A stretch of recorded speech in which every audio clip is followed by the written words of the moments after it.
Hi ಎಲ್ರಿಗೂ ನಮಸ್ಕಾರ.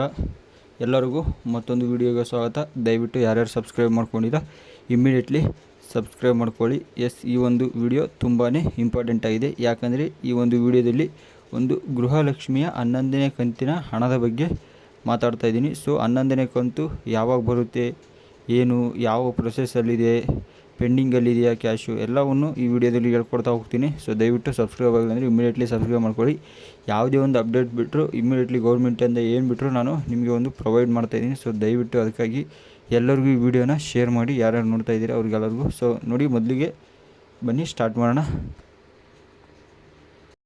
ಮೊದಲಿಗೆ ನೋಡಿ, ಈ ಒಂದು 11ನೇ ಕಂತಿನ ಹಣ ಆಲ್ರೆಡಿ ಬರಬೇಕಿತ್ತು. ಲಾಸ್ಟ್ ಮಂತು ಒಂದು ಮೇಯಲ್ಲೇ ಬರಬೇಕಿತ್ತು. ಸೊ ಇನ್ನೂ ಬಂದಿಲ್ಲ. ಏನು ರೀಸನ್ ಇದೆ ಅಂತ ಇವಾಗ ಹೇಳ್ತೀನಿ ನೋಡಿ. ಸೊ ದಯವಿಟ್ಟು ಕೇಳಿಸ್ರಿ ಅಂದರೆ ವಾಲ್ಯೂಮ್ನ ಜಾಸ್ತಿ ಇಟ್ಕೊಳ್ಳಿ. ನೋಡಿ, ನಿಮ್ಮ ಒಂದು 11ನೇ ಕಂತಿನ ಹಣ ಯಾವಾಗ ಬರುತ್ತೆ ಅನ್ನೋದಾದರೆ ಈ ಒಂದು 10ನೇ ತಾರೀಕು ಬರುತ್ತೆ. ಜೂನ್ 10ಗೆ ನಿಮ್ಮ ಒಂದು 11th ಕಂತಿನ ಒಂದು ಹಣ ಬರುತ್ತೆ. ನೋಡಿ, ಜೂನ್ 10ಗೆ ಬರುತ್ತೆ. ಸೊ ಯಾರು ಒಂದು ಗಾಬರಿ ಪಡೋ ಅವಶ್ಯಕತೆ ಇಲ್ಲ.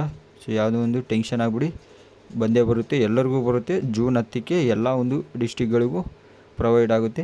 ಸೊ ಏನಕ್ಕೆ ಬಂದಿಲ್ಲ ಈ ಒಂದು ಮಂತ್ ಎಂಡಿಂಗಲ್ಲಿ, ಮೇ ಮಂತ್ ಎಂಡಿಂಗಲ್ಲಿ ಆರ್ ಜೂನ್ ಫಸ್ಟಲ್ಲೇ ಬರಬೇಕಿತ್ತು, ಏನಕ್ಕೆ ಬಂದಿಲ್ಲ ಅಂತ ಕೇಳೋದಾದರೆ ನೋಡಿ, ಈ ಒಂದು ಎಲೆಕ್ಷನ್ನ ಒಂದು ರಿಸಲ್ಟ್ ಇತ್ತು. ಸೊ ನೋಡಿದ್ರಲ್ಲ, ನಿನ್ನೆ ಒಂದು 4ನೇ ತಾರೀಕು MP ಎಲೆಕ್ಷನ್ನ ರಿಸಲ್ಟ್ ಬಂತು. ಸೊ ಅದಕ್ಕಾಗಿ ಅಲ್ಲಿ ನಿಮಗೆ ತೊಂದರೆ ಆಗಿತ್ತು. ಸೊ ಅದಕ್ಕಾಗಿ ಯಾವುದು ಬಿಟ್ಟಿಲ್ಲ. ಅದೇ ರೀತಿ ಒಂದು MLC ಎಲೆಕ್ಷನ್, ಈ ವಿಧಾನ ಪರಿಷತ್ ಎಲೆಕ್ಷನ್ನು ನಡೀತಾ ಇತ್ತು. ಸೊ ಅದಕ್ಕಾಗಿ ಈ ಒಂದು 11ನೇ ಕಂತನ್ನು ಬಿಡಲಿಲ್ಲ. ಸೊ ನೋಡಿ, ಅದಕ್ಕಾಗಿ ಇವಾಗ ಎಲ್ಲ ಕ್ಲಿಯರ್ ಆಗಿದೆ. ಸೊ ಇನ್ನೇನಿದ್ರು ನೆಕ್ಸ್ಟ್ ಇವಾಗ DBT ಮೂಲಕ ಪ್ರತಿಯೊಂದು ಅಕೌಂಟು ಇವಾಗ ಅಮೌಂಟನ್ನ ಟ್ರಾನ್ಸ್ಫರ್ ಮಾಡ್ತಾರೆ. ಅದು ಜೂನ್ 10ಗೆ. ನೋಡಿದ್ರಲ್ಲ, ಮತ್ತು ಇನ್ನೇನೇ ಡೌಟ್ಸ್ ಬಂದರೂ ನನಗೆ ದಯವಿಟ್ಟು ಕಾಮೆಂಟ್ ಮಾಡಿ ತಿಳಿಸಿ. ಮತ್ತು ಇದೇ ಥರ ಮುಂದೆ ಹೊಸ ಅಪ್ಡೇಟ್ಸ್ ಬೇಕಂದ್ರೂ ನಮ್ಮ ಚಾನಲ್ ಸಬ್ಸ್ಕ್ರೈಬ್ ಮಾಡ್ಕೊಂಡಿರಿ. ಎಲ್ಲ ಅಪ್ಡೇಟ್ಸ್ನ ಕೊಡ್ತಾ ಹೋಗ್ತೀನಿ. Thank you for watching. ಮುಂದಿನ ವಿಡಿಯೋದಲ್ಲಿ ಸಿಗ್ತೀನಿ. ದಯವಿಟ್ಟು ಈ ವಿಡಿಯೋನ ಎಲ್ಲರಿಗೂ ಶೇರ್ ಮಾಡಿ.